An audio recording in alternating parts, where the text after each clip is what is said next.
श्री राधा शरणम मम। स्वामिनी किशोरी जी परिवार में आप सभी का हार्दिक अभिनंदन है। ब्रज 84 कोस परिक्रमा में आप सभी का स्वागत है। स्वामिनी किशोरी जी परिवार का परम सौभाग्य है कि हम सब मानसिक ब्रज 84 कोस की परिक्रमा दे रहे हैं। मुझे आशा है कि आप अपने सभी बंधु बांधवों समेत अपने सभी मित्रों सहित इस परिक्रमा का आनंद ले रहे होंगे। अगर नहीं है तो ऐसा लाभ उन्हें भी दीजिए। हमारे स्वामिनी किशोरी जी यूट्यूब चैनल को लाइक करिए, सब्सक्राइब करिए, शेयर करिए और हाँ, बेल आइकन जरूर प्रेस करिए, जिससे आपको ब्रज 84 कोस की सभी प्रकरणों का, सभी एपिसोड का आपको नोटिफिकेशन मिलता रहे और हम यह लाभ लेते रहें। तो आइए प्रारंभ करते हैं ब्रज 84 कोस परिक्रमा। ब्रज 84 कोस परिक्रमा हम पहले मथुरा नगरी से प्रारंभ कर रहे हैं। जी हाँ, मथुरा नगरी हमारे ठाकुर श्री कृष्णचंद्र जी की जन्म स्थली, हमारे ठाकुर जी की प्रकट स्थली वही है। अब देखिए, मथुरा नगरी का महात्म्य पहले जानते हैं हम कि मथुरा नगरी का महात्म्य क्या है। अयोध्या, काशी, माया, मथुरा, कांची, अवंती, द्वारापुरी, भूमंडल पर यह सप्तपुरियां हैं जो मोक्ष प्रदान करने वाली हैं। किंतु अयोध्या से भी बढ़कर मथुरा नगरी, और जो सप्तपुरियां हमने वर्णन की है, मथुरा नगरी सबसे बढ़कर है। मथुरा नगरी का वर्णन बहुत दिव्य है। शास्त्रों में मथुरा नगरी की प्रशंसा भूरी भूरी की हुई है। मथुरा नगरी ठाकुर जी की सुदर्शन चक्र से सुरक्षित है, मथुरा नगरी। और हाँ, मथुरा नगरी का कभी विनाश नहीं होगा, ऐसा शास्त्रों में लिखा है। इसका विनाश नहीं हो सकता। मथुरा नगरी में ध्रुव भगवान ने यहीं पर नारद जी, देव ऋषि नारद है जो, उनसे भगवान नाम मंत्र की दीक्षा ली।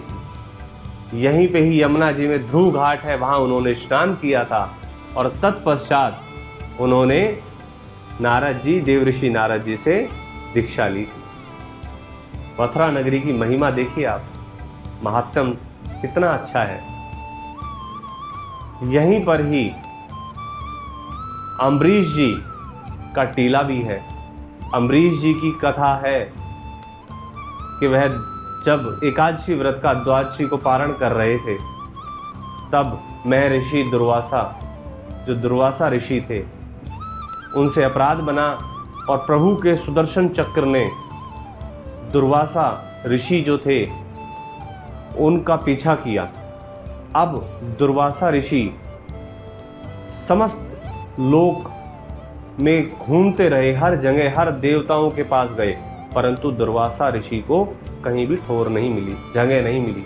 1 साल तक यह चलता रहा। अंत में दुर्वासा ऋषि वापसी आए, भगवान विष्णु ने समझाया, वापसी अम्बरीश जी के पास आए और वहीं सुदर्शन चक्र आके रुका। तो यह लीला भी है। प्रभु श्री रामचंद्र जी के छोटे भाई शत्रुघ्न जी ने लवणासुर नामक जो दैत्य था, उसका वध भी यही मथुरा नगरी में किया था।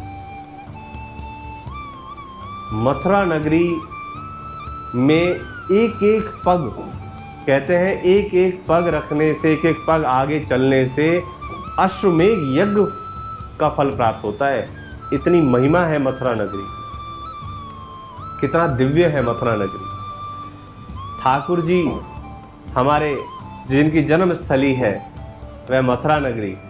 भगवान कहते हैं कि 4 महीने सारे समुद्र, सारी नदियां, सारे तीर्थ सब मथुरा नगरी में आकर विराजमान हो जाते हैं। सिर्फ मथुरा नगरी में, ब्रजमंडल में से सिर्फ मथुरा नगरी। तो देखिए ठाकुर जी हमारे लाला की जन्म स्थली कितनी दिव्य है। तो यह मथुरा नगरी का महात्म्य आपके समक्ष हमने प्रस्तुत किया। हम अब मथुरा नगरी के बारे में जानेंगे कि मथुरा नगरी आप सभी को पता है, प्राय मथुरा नगरी, हमने ठाकुर जी के बहुत सारे लीला स्थलियों में मथुरा नगरी का नाम क्यों हमें स्मरण में आता है? यहाँ पर कंस की जेल है, कंस कारागार। इसी जेल में हमारे ठाकुर जी का जन्म हुआ था। हमारी देवकी मैया और हमारे वासुदेव प्रभु इसी जेल में थे। देवकी मैया के गर्भ से हमारे ठाकुर जी प्रकट हुए। जब ठाकुर जी प्रकट हुए तो ठाकुर जी चतुर्भुज रूप धारण करके, शंख चक्र गदा पद्म धारण करके ठाकुर जी ने दर्शन दिए। जब दर्शन दिए तो देवकी मैया और वसुदेव प्रभु ठाकुर जी की स्तुति करने लगे। तत्पश्चात थोड़ी देर बाद ही हमारे नारायण भगवान लाला हमारे माता के गोद में खेलने लगे। अब माता के गोद में खेलने लगे तो आपको पता ही है आगे की कि कंस ने हमारी देवकी मैया और वासुदेव प्रभु को कारागार में क्यों डाला था। उसे पता था, भविष्यवाणी हुई थी, आकाशवाणी हुई थी कि देवकी मैया का 8वां पुत्र उसका वध करेगा। इसीलिए कंस ने देवकी मैया और वसुदेव जी को कारागार में डाल दिया। तब तक अतताई कंस ने देवकी मैया के 7 पुत्रों को निर्मम हत्या कर चुका था। ये भी प्रभु की लीला ही थी। 7 हत्या कर चुका। अब जब 8वें पुत्र के रूप में हमारे ठाकुर जी जन्मे तो रात्रि को स्वतः ही खुद सारी लोहे की बेड़ियां खुल गई, जेल के कपाट खुल गए।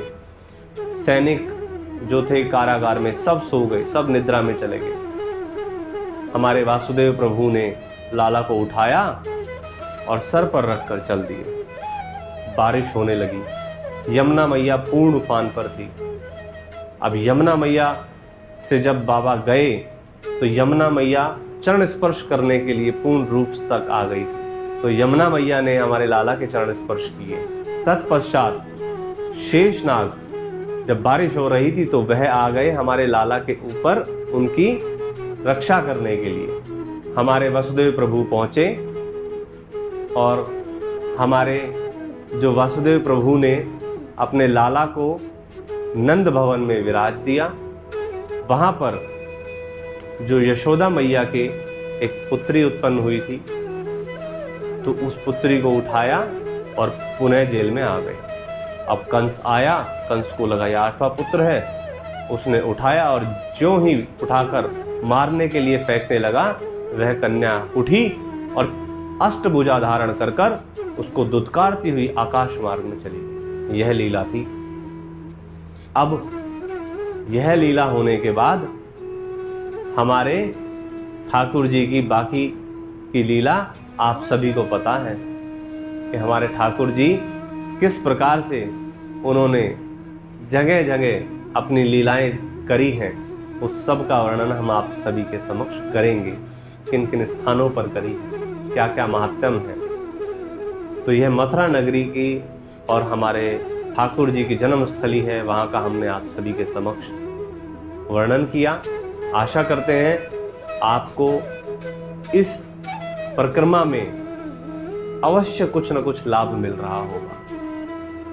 आपके हृदय में हम प्रार्थना करेंगे स्वामिनी किशोरी जी से कि आपके हृदय में भक्ति का प्रादुर्भाव हो, भक्ति का संचार हो। हम मिलते हैं आपसे अगले प्रकरण में। आगे के तीर्थों के दर्शन करते हुए चलेंगे मानसिक परिक्रमा में। तब तक के लिए हमारे चैनल को लाइक नहीं किया तो लाइक कर दीजिए, सब्सक्राइब नहीं किया तो सब्सक्राइब कर दीजिए और बेल आइकन प्रेस कर लीजिएगा, जिससे आपको सभी नोटिफिकेशन मिलते रहें। हमारा आपसे जुड़ने का एकमात्र उद्देश्य है अपने सनातन धर्म, अपनी सनातन संस्कृति को आगे ले जाना। हर किसी को अपने सनातन धर्म, अपनी सनातन संस्कृति के बारे में जानना।